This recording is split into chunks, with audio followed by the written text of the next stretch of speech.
Mahal gulong? Oo, sa vulcanizing na lang ako. Eh, hindi mahal yan. Sagot na ng quick tire yan. Oh, Honda Click. So yun guys, for today's video, bibigyan natin yung papa ko ng quick tire na gulong. Siyempre. Ayan o. Pag sinabing quick tire guys, automatic, made in Thailand yan. Ayan o, nakita nyo na ba yung model niyan? Ayan o, Phoenix. Saktong-sakto sa motor ng papa ko. Dahil pang Honda Click to. Yung motor niya, bago Honda Click. Ayan. Eh nabanggit sa akin ng kapatid ko, tumawag sa akin nung nakaraan. Yung papa ko nga daw, muntik na nga daw mag-slide. Kasi maulan. Siyempre, dahil ako, sobrang bait ko. Siyempre, bibigyan natin yung papa ko ng quick tire na gulong. Hindi pwedeng hindi bibigyan kasi mahirap yung ganun. Gamit niya stock lang tapos mag-aano pa sa kanya ng aksidente, di ba? Eh, nagtatrabaho lang naman siya. Eh, di bigyan natin ng quick tire para safe na safe. Dahil dito ay quick tire, safe tayo, di ba? O, di ba? Tara, samahan niyo ako guys. Punta tayo doon sa baba. Let's go. Ayan guys, andito yung papa ko. Ito. Pa! Bakit? Ha? Gwapo ako? Hindi, yung nakaraan. Di ba, tumawag sa akin si Jeric. Oo. Sinabi nga sa akin na muntik ka na daw mag-slide yung umuulan. Oo, kasi madulas eh, umakambon. Madulas. Yung likuran ko gumanon, sumadsad. Buti naka... Eh, ano na din pala itong harap mo eh. Hindi, di na nga pantay ito. Wala na nga, ayun nga oh. Stock pa kasi Ano yan. na oh. Kaya nga. Yung nipis ito makapal. Oo nga. Eh, yung likod. Hindi, likod yung dumulas. Ito kasi kalbo na. Makapal pa yun eh.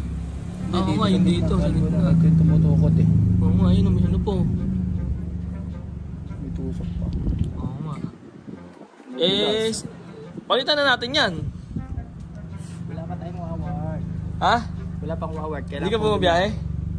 Eh, palitan na natin. Hindi araw-araw eh. Ano? Hindi araw-araw. Tsaka mahal gulong no? Mahal gulong? Oo, sa vulcanizing na lang ako. Eh, hindi mahal yan. Sagot na ng quick tire yan. Oh. Honda Click. Quick tire. Dito? Phoenix. Oo, para dyan yan. Tingnan mo yung click ko. Click. Parang hindi bagay sa motor ko to kasi ganda na ito eh. Bagay na bagay yan, Bagay syempre. yan. Oo. Bagay na bagay yan. Isang set. Oh, di ba? Parang likod dyan. Made in Thailand dyan, quick tire. Sulit, quick tire oh. Oh. Tara, pakabit na natin. Dulas-dulas to. Hindi, wala. Kahit umaraw umulan, hindi ka dudulas dyan. Dilibre mo na lang din ako dito. Dilibre mo pakabit. O tara, pakabit na natin. Ako na bahala. Tara, ako na bahala. Pakabit. Pakabit na natin. Pakabit na natin. Pakabit Tara na na. natin? Oo, tara. Punta na tayong vulcanizing. Let's go. Tara, let's go. Sheesh! Ayan na guys, so tinatanggal na yung gulong. Ayan. Ayan, tuwan-tuwa na yung papa ko. Makakabiyahe na ulit. Oh. Diba? Ayan o, nakakabit mo.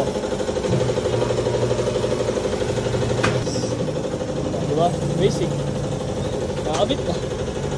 Oh, ayun na agad yun. Ayan guys, nakabit na yung likod. Ayan, tingnan mo pa. Diba? Nakakabit na. Yung papa ko, tuwan-tuwa kasi makakabiyahe na siya. Ito yung sa harap. Hindi pa nakakabit. Hindi pa kasi tinatanggal. Ayan. Tignan nyo naman oh. Napakapal niyan. Sobrang kabit niyan. Isa sa mga dahilan kung bakit namin palaging ginagamit ang quick tire dahil subok na to kahit sino, dahil sobrang bagay siya din sa mga riders natin, sa mga Foodpanda, Joyride, GrabFood, tapos iba pa mga ayan, mga angkas tulad ng papa ko, ng kapatid ko. Sobrang makakatulong sa kanila to dahil sobrang kapit nito. Umaraw o umulan, wala akong masasabi dito, subok na. Kaya nga quick tires number 1 eh, di ba? O saan ka pa?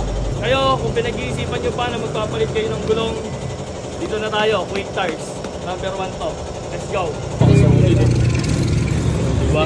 Pa, ano masabi mo bago na yung gulong mo galing quick tire? Syempre una sa lahat, Quick Tires Philippines. Maraming salamat. Ang laking bagay ng quick tire no kasi hindi siya madulas. Syempre, bumabiyahe tayo ng angkas. Kailangan natin umuwi ng safe. May hatid ang pasahero ng safe. Syempre, pag walang dulas, syempre safe yan. Makakauwi tayo, kikita tayo. Quick Tires, number 1 yan. Saan ka pa? Dito ka na ba? Quick Tires.